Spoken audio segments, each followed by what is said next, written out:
It was supposed to be an ordinary afternoon at the Metropolitan First Bank. Customers bustled in and out, clerks processed transactions, and the security guard on duty, Robert Finch, kept a watchful eye on everyone who entered.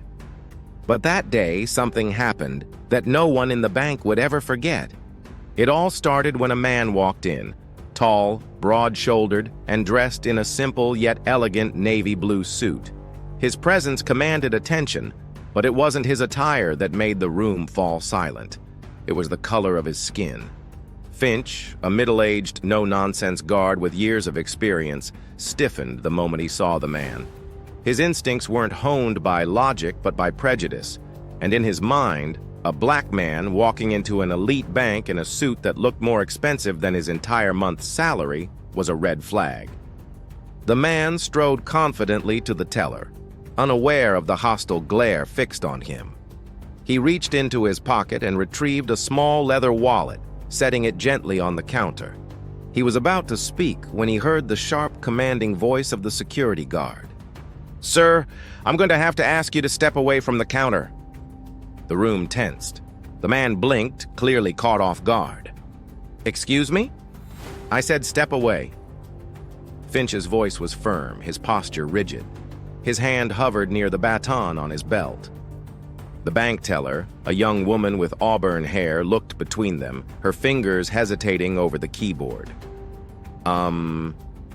Sir, is there a problem?" Finch's eyes never left the man.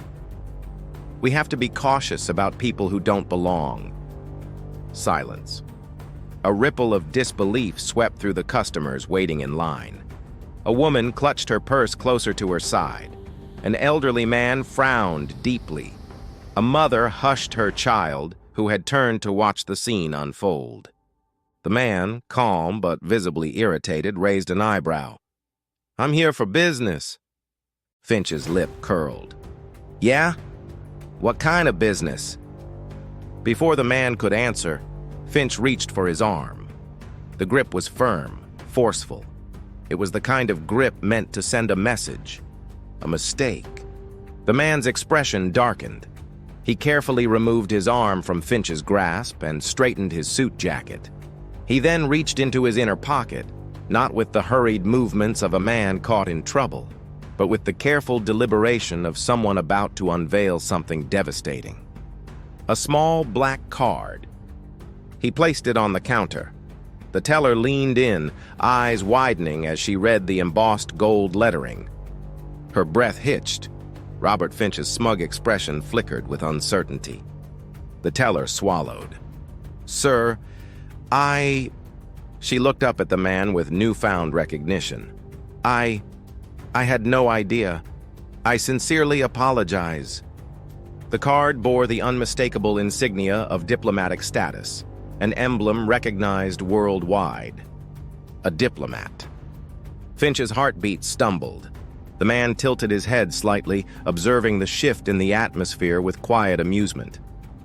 "Now, are we still questioning whether I belong here?" The room felt like a vacuum, everyone watching, waiting, barely breathing. Finch's jaw tightened. That doesn't mean anything. Anyone could have a card like that." The man let out a low chuckle, void of humor. "You're right, but not everyone gets diplomatic immunity." The air in the bank thickened. The implications of those words sank deep. A sharp voice cut through the tension. The bank manager, a heavy-set man in a tailored gray suit, rushed out from his office, his face pale. "Sir, please, there's no need for any further misunderstandings. We deeply regret this incident." He turned to Finch, his expression now venomous. "Step back, now." Finch hesitated. His authority had never been questioned like this before, but he could feel the ground shifting under him. He looked back at the man he had humiliated, who stood there calm, confident, untouchable. And then, the diplomat spoke again. "I assume you have security cameras in this establishment?" The bank manager paled further. "Yes, sir." The diplomat smiled. A slow, knowing smile. "Good." Finch felt an unfamiliar sensation creep into his chest. fear. "This isn't over," the diplomat continued, his voice carrying the weight of certainty.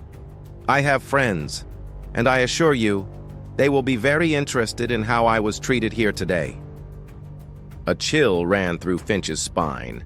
He had heard of men like this, men who didn't need to raise their voices to destroy careers, men who operated in circles far beyond his reach. The diplomat turned back to the teller. "Let's proceed with my transaction, shall we?" The young woman, hands slightly trembling, nodded quickly. "Of course, sir." As she resumed typing, the room remained eerily silent. The customers, the employees, even the manager all watched, aware that they had just witnessed something monumental. As for Finch, he stood there frozen, his entire world crashing down around him. His years on the job, his reputation, none of it would matter now. Because when a diplomat speaks, the world listens. And when a security guard oversteps his bounds, the world watches him fall. The moment the diplomat resumed his transaction, Finch felt the weight of the eyes on him. The quiet hum of the bank had shifted into something oppressive, something sinister. His breath felt heavy in his chest, his mind racing through the repercussions of his actions. But this was only the beginning. As the teller processed the diplomat's transaction, the bank manager discreetly signaled for another employee to step into his office. A few moments later, the employee emerged with a phone in hand and handed it over. The manager, visibly sweating now, answered immediately. "Yes, sir," he said in a hushed tone. "He's still here." A long pause. Then his face drained of color. "Yes, understood. Right away." The diplomat remained composed as he slipped his transaction slip into his wallet and buttoned his suit. But Finch's instincts were screaming. Something about this entire situation wasn't right. Then the doors swung open. Two men in dark suits entered, moving with synchronized precision. They weren't police, and they weren't regular security. Finch had seen enough high-level operatives in the news to recognize them for what they were: government agents. The taller of the two approached the diplomat, flashing an identification badge so quickly that only the manager caught a glimpse of it. "Sir, we need you to come with us." The entire bank fell silent again. Even the customers who had begun whispering moments earlier held their breath. The diplomat's expression never wavered. "I assumed you would arrive eventually," he said smoothly, "though I expected a more discreet approach." Finch, despite himself, felt his pulse quicken. What was happening here? Why were government agents after this man? The shorter agent stepped forward, voice low but firm. "Now, sir, let's not make this difficult." The diplomat sighed, adjusting his cuffs. "Of course." He turned slightly and glanced at Finch. It wasn't the look of a man bested. No, it was something else, something foreboding. "You should pay attention, officer," the diplomat said, "because today you think you humiliated me, but you were merely a pawn in a much larger game." Finch's stomach twisted. The agents moved to escort the diplomat out. But just as they reached the door, a loud chime rang from the diplomat's pocket. The shorter agent froze, then exchanged a look with his partner. "It's him," the diplomat murmured, fishing his phone out with deliberate slowness. "I'd suggest you let me answer." The taller agent clenched his jaw but gave a small nod. The diplomat placed the phone to his ear. "Yes," he said calmly. "I understand." A pause. Then his mouth twitched into a knowing smirk. He handed the phone to the agent. "He wants to speak with you." The agent hesitated, then took the phone. The bank manager and Finch watched closely as he listened to the voice on the other end. His expression remained unreadable, but the longer he listened, the paler he became. Finally, he hung up and turned to his partner. "Let him go." The entire bank gasped. Finch stiffened. "What? But you just—" "Let him go." The agent's voice left no room for argument.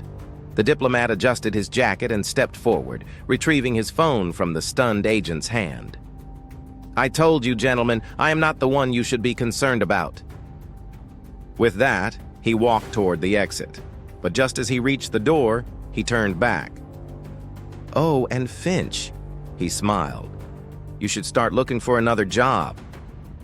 Then he was gone.